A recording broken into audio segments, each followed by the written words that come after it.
Heading डालिए register in series, register in series, SERIES, register in series,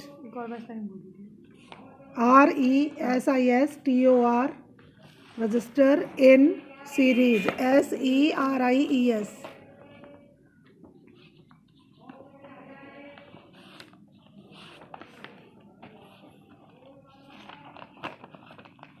When one end of the register, when one end of the register END है ना, is connected to the other end of the register,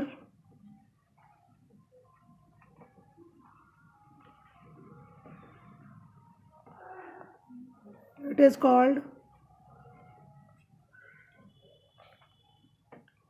combination of registers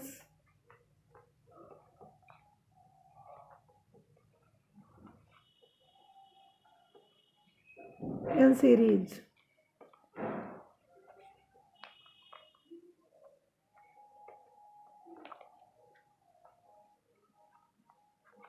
इसमें अब second point लिखिए तो उस series में होता क्या अभी समझा दूंगी। सेकंड पॉइंट में लिखिए if the appliances are connected in series,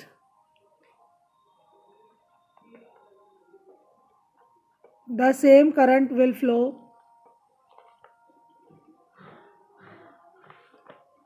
through all appliances.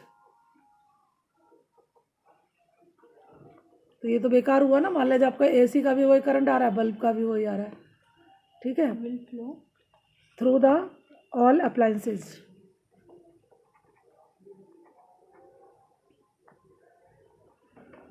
Next point है, ये सब इसके ड्रॉबैक्स हैं। If one of the register और appliance is fused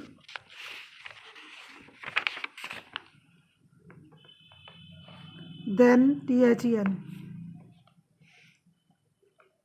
all the others will not work, दूसरे भी काम नहीं करेंगे। So in our houses the appliances are connected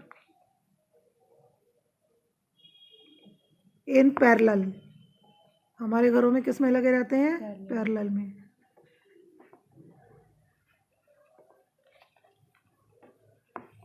देखिए क्या होता है, कॉपी आप दे दीजिए, आप नहीं लिख पाते हैं, लाइए। देखिए इन्होंने कहा सीरीज क्या होता है, पहले ये समझिए। ये रजिस्टर है, रजिस्टर का सिंबल ये था, ये पहला रजिस्टर है, इसके तार ये हैं। अब एक एंड से दूसरा एंड जुड़ गया, ये दूसरा रजिस्टर है, ये तीसरा है, तो इसको कहते हैं सीरीज। यहाँ पे इसमें ये बैटरी लगी है और ये अमीटर लगा है, ये मतलब अमीटर, अमीटर सीरीज में कनेक्टेड होता था ना, जिससे कि हम करंट मेजर करते थे। और इन पे यहाँ पे वोल्ट मीटर लगा होगा। वोल्ट मीटर किस में होता था? पैरेलल में। ये V1, ये वो पोटेंशियल डिफरेंस, हाँ पोटेंशियल डिफरेंस मेजर करने के लिए स्टेबलाइजर जो लगता है, मैंने बताया था ना, ये V2 और ये V3, ये पैरेलल में लगता है वोल्ट मीटर। और तो टोटल वोल्टेज है V, टोटल वोल्टेज क्या है? V। और करंट यहाँ से फ्लो हुई तो कहीं भी डिवाइड नहीं हो रही, तो सब में करंट कितनी फ्लो होगी? I।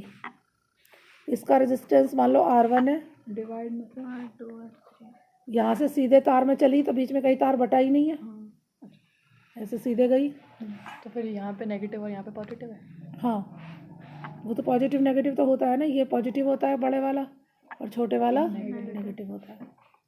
और जिधर ये नेगेटिव होता है तो फिर उधर अमीटर का नेगेटिव होता है, पहले सुन लो एक बार, और ये पॉजिटिव होता है। अमीटर का और इसका बैटरी का नेगेटिव एक तरफ होगा या दोनों के पॉजिटिव एक तरफ होंगे। अब देखिए, by applying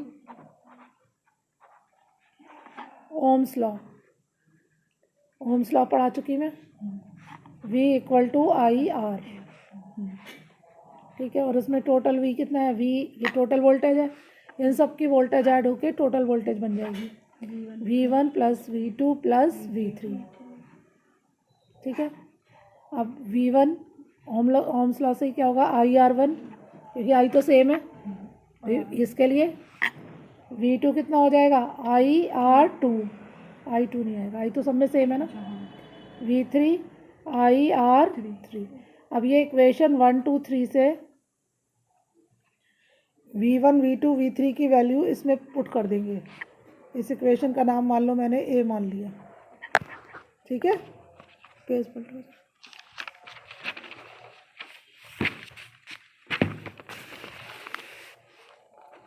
by substituting the value of V1, V2 and V3 from equation 1, 2 and 3 in किसमें सब्स्टिट्यूट कर रहे हैं, इन इक्वेशन A।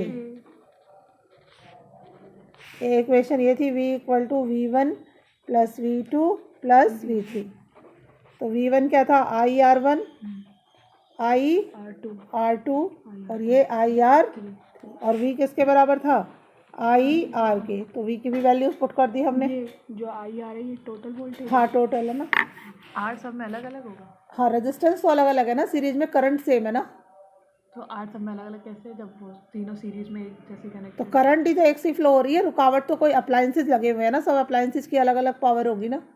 अप्लायंसेस जो उसमें जैसे R1 R2 R3 का मतलब रेजिस्टेंस, जैसे आपने टीवी लगाया, फ्रिज लगाया, हीटर लगाया, अब इसमें से आपको मालूम है सब तरफ आई ए इक्वल टू होता है, तो आई कॉमन आ गया, खत्म हो गया, तो लास्ट फार्मूला फाइनल ये आया। ऐसे चाहे 1000 रेजिस्टेंस जुड़ जाए, ये सीरीज का यहाँ पे RS लिख देते हैं, RS मतलब R series, resistance of series will be calculated by this formula.